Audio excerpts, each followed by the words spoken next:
તમે લોકો જો રેગ્યુલર કોલેજ જતા નથી, કે તમે લોકો રેગ્યુલર જીટીયુ ને જે સર્ક્યુલર આવે છે જોતા નથી, કે તમારી કોલેજ તમને એવું કહેતી હશે કે તમે ખાલી એક્ઝામ આપવા આવશો તો ચાલશે, બાકી નહીં આવો તો નહીં ચાલે, કે તમે લોકો ઓનલી એક્ઝામ ટાઈમ પર ખાલી ભણો છો અને કાં તો એવું વિચારતા હશો કે એકાદ સબ્જેક્ટમાં ફેલ થયા તો શું થયા, રાઈટ? તો આ બધા જે મગજના વિચારો છે, તો આ તમારા માટે વિડીયો બહુ જબરજસ્ત છે.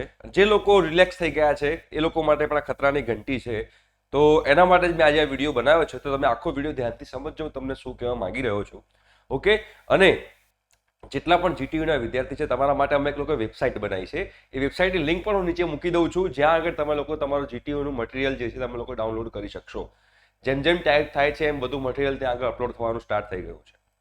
હવે તમને ખબર હોય તો જીટીયુની અંદર 16,000 વિદ્યાર્થીઓના એનરોલમેન્ટ નંબર રદ થયા છે.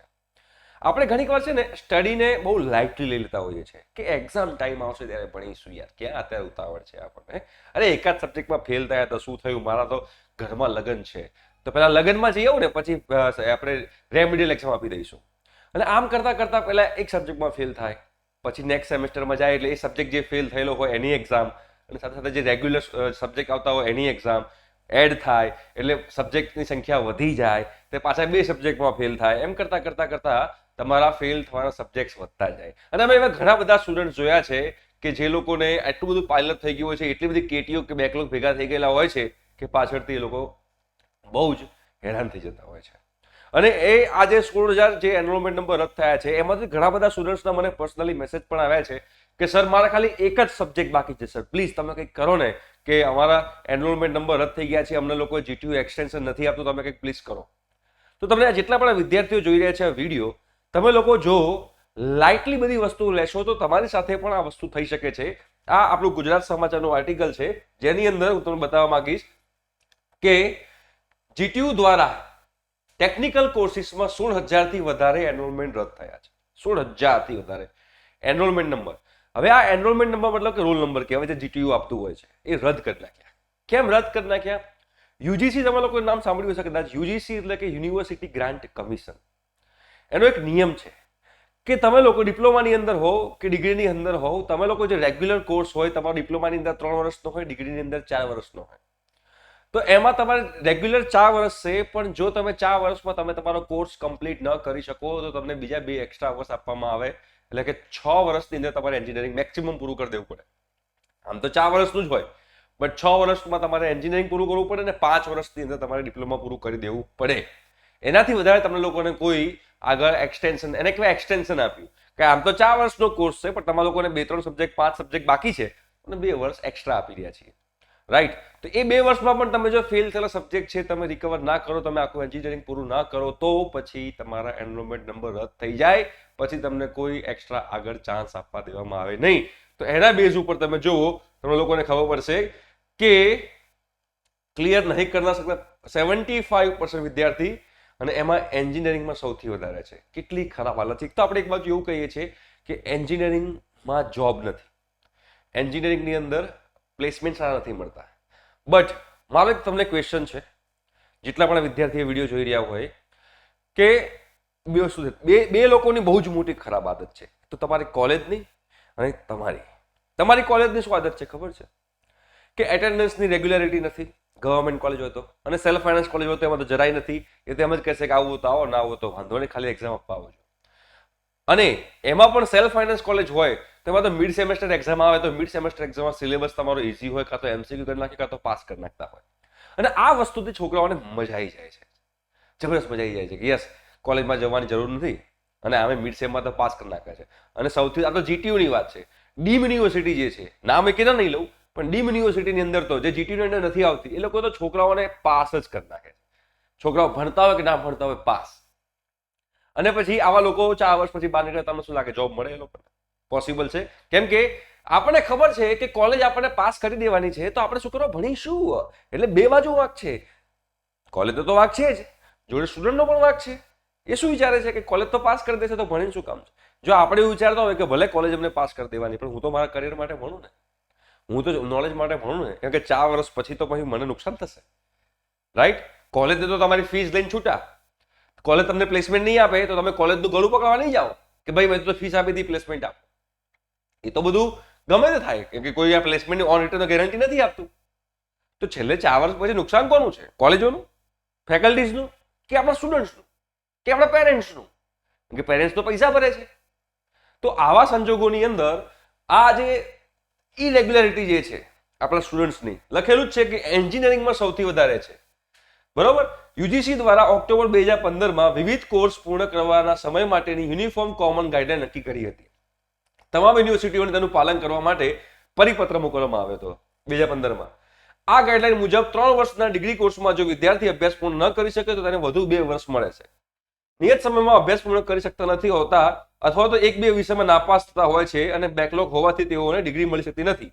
તો યુજી, પીજી અને ડિપ્લોમા સહિતના કોર્સમાં એને +2 એટલે કે નોર્મલ ટાઈમ ઉપરાંત વધુ 2 વર્ષ વિદ્યાર્થીઓને કોર્સ પૂર્ણ કરવા માટે મળે છે. બરોબર. યુનિઓનો આ નિયમ મુજબ વધુ 2 વર્ષ માટે એનરોલમેન્ટ ચાલુ રાખવામાં હોય છે. યુજીસી ગાઈડલાઈનના મુજબ જો વધારાના 2 વર્ષમાં પણ વિદ્યાર્થીઓ કોર્સ પૂર્ણ ન કરે કે બેકલોગ ક્લિયર ન કર્યો હોય તો ખાસ કિસ્સામાં યુનિવર્સિટી પોતાના સેચ્યુરિટી બોર્ડમાં ઠરાવ કરીને વધુ 1 વર્ષ વિદ્યાર્થીને આપી શકે છે. રાઈટ? કહેવાનો મતલબ એમ છે, આમ 2 વર્ષ છે, 4 + 2. બટ ખાસ કિસ્સામાં જો તમારો કોઈ એકદમ જેન્યુઅન પ્રોબ્લેમ હોય, જે લોકો વિડીયો જોઈ રહ્યા હોય, જે લોકોના એનરોલમેન્ટ નંબર કેન્સલ થયા હોય, એ લોકો માટે પણ કહું છું, તમારો કોઈ જેન્યુઅન કેસ હોય તો જેન્યુઅન કેસ હોય તો તમે લોકો જીટીયુમાં કોન્ટેક્ટ કરી શકો છો. તમારા ખાસ કિસ્સામાં તમારો હજુ 1 વર્ષ તમારો એક્સટેન્ડ કરી શકે છે. બટ એક સબ્જેક્ટ માટે થઈને આપણે 5 વર્ષની મહેનત પાણીમાં, 6 વર્ષની મહેનત પાણીમાં, એક સબ્જેક્ટમાં ફેલ હતો, 2 સબ્જેક્ટમાં ફેલ હતો. બટ જો આપણે સ્ટાર્ટિંગથી રેગ્યુલારિટી રાખી હોય, સ્ટાર્ટિંગથી જ આપણે ભણ્યા હોઈએ બેટા, મિડ સેમેસ્ટર પ્રોપર કર્યું, ઘણા લોકો સબમિશનમાં ફેલ થાય છે. એક સબ્જેક્ટ આવે છે 3rd સેમેસ્ટરની અંદર, ETC.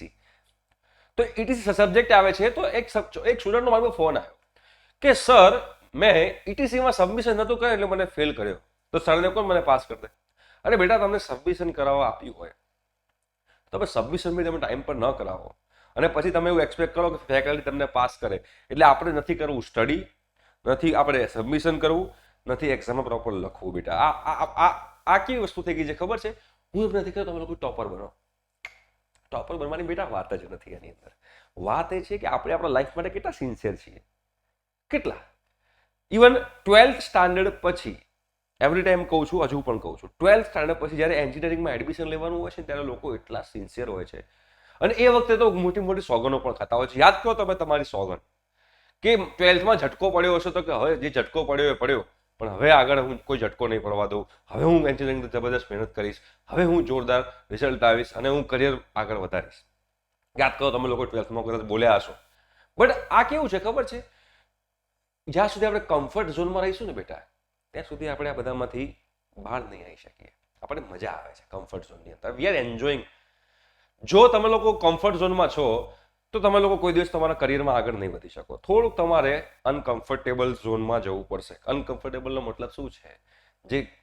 જે કરવાથી આપણને મજા ન આવતી હોય એ વસ્તુ કરવી પડે અને અનકમ્ફર્ટેબલ ઝોન કહેવાય. For example study. ના તમને ના મને કોઈને સ્ટડી કરવું, હું તમારી ઉંમરનો હતો ત્યારે મને પણ સ્ટડી કરવું નહોતું ગમતું. બટ બીજો કોઈ ઉપાય છે? જો તમારી પાસે બીજી કોઈ સ્કિલ હોય કે ના સાહેબ મારી પાસે ડાન્સ છે, મારી પાસે એક્ટિંગ છે, મારી પાસે પેઇન્ટિંગ છે, મારી પાસે આ સ્કિલ છે, સિંગિંગ છે, ગમે તે કોઈ સ્કિલ હોય તો પછી આની પર ફોકસ કરો. સ્ટડી છોડીને આની પર ફોકસ કરો. પણ એક સ્કિલ હોવી જોઈએ તમારી પાસે બેટા કે જેના બેઝ ઉપર તમે આખી દુનિયા લડી શકો, તમે આ દુનિયામાં સર્વાઈવ કરી શકો. જો એ સ્કિલ તમારી પાસે નથી તો સ્ટડી કરો. 2માંથી એક તમારે કરવું પડશે. અને જો આપણે સ્ટડીને એટલું સિન્સિયરલી નહીં લઈએ તો છેલ્લે પછી આજે 16,000 વિદ્યાર્થીઓની જે વાત કરી છે એમાં આપણો નંબર પણ આવી શકે છે. પણ હું ભગવાનની પ્રાર્થના કરું છું કે આવું કોઈને આન્સર થવું જોઈએ. બીકોઝ 6 વર્ષ લાઈફના આપ્યા પછી પણ તમારા જોડે જો ડિગ્રી ના હોય તો તમારી હાલત હું સમજી શકું છું ખરાબ હોઈ શકે છે, મા બાપની હાલત પણ ખરાબ હોઈ શકે છે. અને જો એમાં સેલ્ફ ફાઇનાન્સ કોલેજ હોય બેટા તો 6 વર્ષ, 4 વર્ષ, 5 વર્ષની કોલેજની ફીસ ભર્યા પછી પણ જો આપણા હાથમાં ડિગ્રી ન આવે તો આનાથી ખરાબ તો કઈ જ ના હોઈ શકે. તો બધાએ સિન્સિયર થવાની જરૂર છે. 1 સ્ટુડન્ટ છે, 2 કોલેજે અને પેરેન્ટ્સ છે. પેરેન્ટ્સે પણ ધ્યાન રાખવાની જરૂર છે કે એમના સ્ટુડન્ટ્સ કોલેજમાં શું કરી રહ્યા છે. જાસૂસી કરવાની નથી કહેતો, એટલીસ્ટ ધ્યાન રાખો. બરોબર કે શું રિઝલ્ટ આવ્યું બેટા પૂછી તો લો. અમુક લોકો તો કેવા છે, મને એવા બી કોલ આવે છે કે સર મારી સિસ્ટરની મેરેજ છે તો એક્ઝામ નહીં આપું ચાલશે, મારે અહીંયા બહાર જવાનું છે તો હું એક્ઝામ નહીં આપું તો ચાલશે. અમુક લોકો તો એક્ઝામ ફોર્મની ડેટ્સ ભૂલી જાય છે. અમુક લોકો તો એક્ઝામની પણ ડેટ્સ ભૂલી જાય છે કે આજે એક્ઝામ છે એવું ભૂલી ગયો. અમુક લોકોને તો એ પણ ખબર નથી હોતી કે આજના દિવસે કયું પેપર છે. તો એવું ના ચાલે. તો એવું કરશો તો પછી લાઈફમાં તકલીફ પડશે. હું એમ નથી કહેતો કે તમે 24 કલાક ભણો બેટા, એવું નથી કહેતો, પણ એટલીસ્ટ રોજના 2 કલાક આપો તમારી લાઈફ પાછળ. એટલા તો તમે 24 કલાકમાંથી 2 કલાક તમે તમારી લાઈફ પાછળ અને 1 કલાક તમે તમારી હેલ્થ પાછળ, 3 કલાક તમે તમારી લાઈફમાં આ 3 કલાક ઇન્વેસ્ટ કરો. બાકી તમારે 22-21 કલાક જે કરવું એ કરો, પણ આ 3 કલાક મારી પ્રોમિસ છે, મારી રિક્વેસ્ટ છે કે તમે આપો. અને જો વિડીયો આખો જોયો હોય તો કમેન્ટ બોક્સમાં કમેન્ટ કરજો કે યસ સર, હું 3 અવર્સ એવરી ડે મારી લાઈફ માટે આપીશ, 1 hour for my body, 2 hour for my study. Okay, thank you so much, by.